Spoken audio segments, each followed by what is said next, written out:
30-35 हजार ठिकाणी धाडी घातल्या।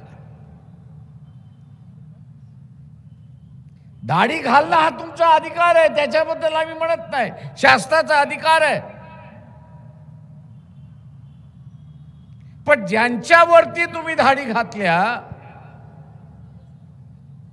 त्याच्यापैकी किती जणांना कोर्टाने शिक्षा सुनावली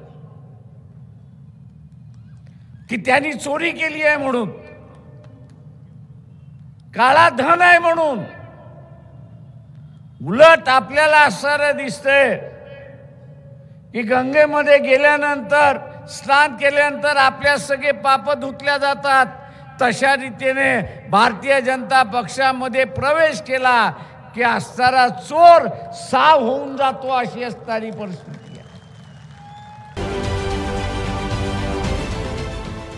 देश विदेशातील प्रत्येक घडामोडींचे लाईव्ह अपडेट मिळवण्यासाठी आता साम टीव्हीच्या सर्व सोशल मीडिया प्लॅटफॉर्मला लाईक, फॉलो आणि सबस्क्राईब करा। तसंच सर्व नोटिफिकेशनसाठी बेल आयकॉन प्रेस करायला विसरू नका।